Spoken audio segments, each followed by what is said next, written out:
So the year 1812, it's during the War of 1812, and his father sends him out to deliver this group of cattle. And he's alone. He's 12. He's delivering a bunch of cattle out in the wilderness of Michigan. And he gets to this house. And he has to stay there, and they let him stay there for a bit. And there's no one there. This is his age, except for this young house slave. And John Brown and him stays there for a couple of days, and they end up like going fishing and playing out in the woods. John Brown comes back, and the owner of the house brings him to the shed that's behind the house. And there the owner has tied up this kid that he's become friends with and proceeds to bash his face in with a shovel. Because he wanted to show John Brown, that this person was not worth his time and wasn't actually a person. It was that story, that I read, because I had known other things about John Brown. When I got to that, it makes his entire life make sense. And of course, he was this fucking person. He had put this horrible, traumatic thing, and he wasn't that smart.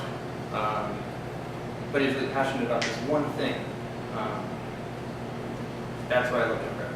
Thank you.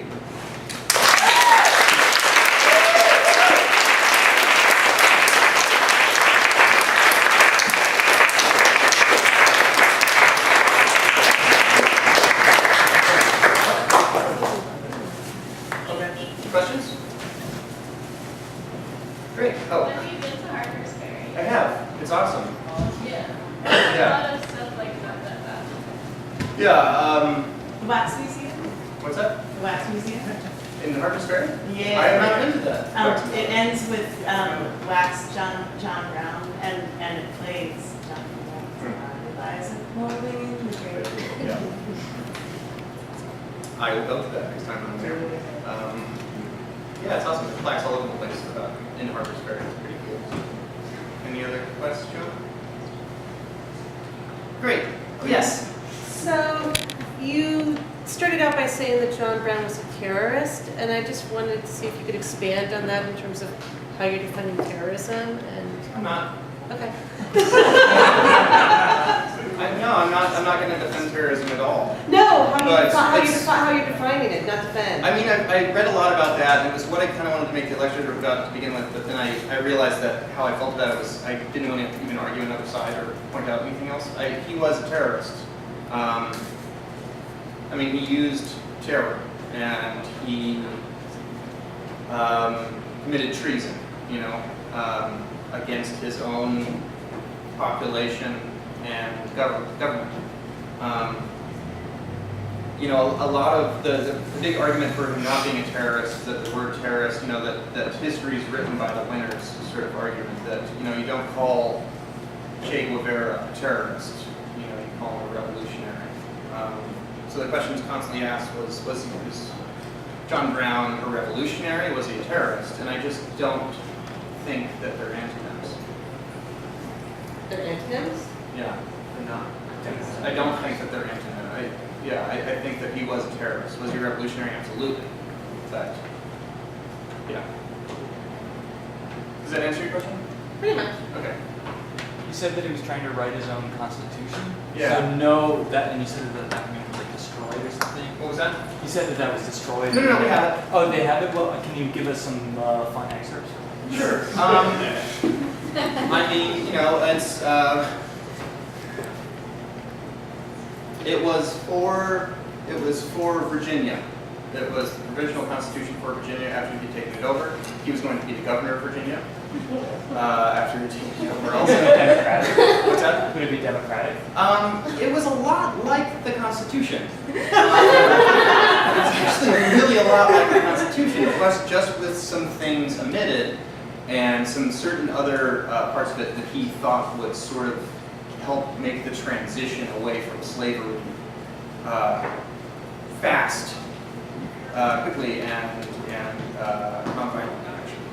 He really wanted it to just end, and everybody agrees, and if you don't agree, you get thrown out of the state or you die. Pretty much, he just wanted it to be the other way. It's really, I thought about putting it, but it's really boring. It's just read the Constitution and get rid of a couple of the things that you think. You know what I mean? Yeah. Constitution, but what's like, Right. I mean, yeah. People can't be property. That kind of thing, isn't that? But, So it wasn't like completely crazy. no, and that he was labeled as being crazy. And it's, if you read his Constitution, it's really kind of well written, and his letters are really smart and coherent. I don't think he was crazy at all. I think he was probably manic depressive. Not even probably, he's definitely manic depressive. But yeah. Any others? Yeah. Were there any repercussions for his supporters and funders and the people that didn't go on the raid but gave The him all this Secret help? Six, they were found out that they had been tied to it and given him money, and they all ran away. All 6 of them fled the country. One of them, the richest one, his name I have down here, but I'm not going to get it out. But he came back. I think after or during the Civil War to be like, yeah, yes, I did do that. You know, after he was a little bit more safe. But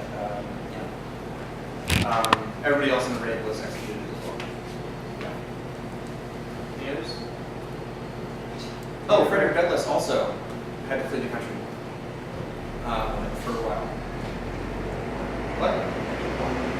Frederick Douglass was also fled the country? Oh. Yeah, because he had been tied to John Brown. Yep. Any others? Cool.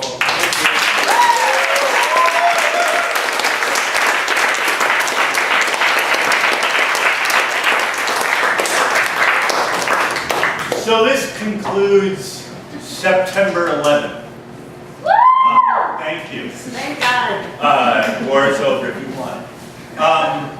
So now comes the portion of the lecture series where we talk about the future, what's going to happen. 2 weeks from now, we will continue the lecture series.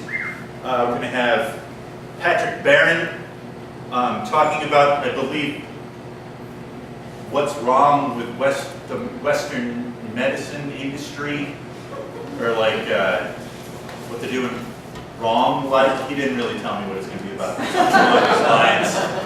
And Olivia, whose last name escapes me. Fight, that's right. How could I forget that? Is going to be talking about herbalism, which she has an herbalist shop and everything like that. So it's going to be very, very interesting here 2 weeks from now, whatever day that might be. A lot of other shows between now and then, it seems. Hamden Fest is a big thing this weekend. Creepers will be playing at noon on Saturday. I know that's early, but I just thought I'd let you know. What other shows are happening? Anybody else have any shows?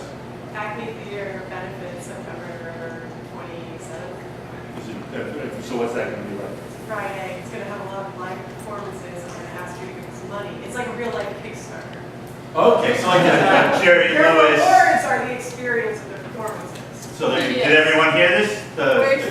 It's at the St. Mark's Lutheran Evangelical Church. So there's that. Anybody else have any shows coming up? Okay, not as many shows as I thought. Kevin, our first speaker, wants you to know he's selling the originals, all those beautiful, it's 100 and some odd slides now. And I'm sure that if you asked Mason, he'd print out one of those things you got from the internet for whatever price. I mean, I'm talking out of turn here, but I would imagine. And yeah, oh, I never remembered to say this at the beginning, so I'm going to say it now. Don't use this this door here. You can bring your drinks through there. They don't like you using this door. There's arcane theater secrets back there from the theater company that's here usually. So don't go back there next time. And tell me what lectures you want to do. A lot of silly lectures lined up after this. The next one is going to be the last serious one, and then after that it's all going to be lobsters and kittens. So if anybody has some serious things they want to talk about, let me know. And I mean silly things too. But thank you very much.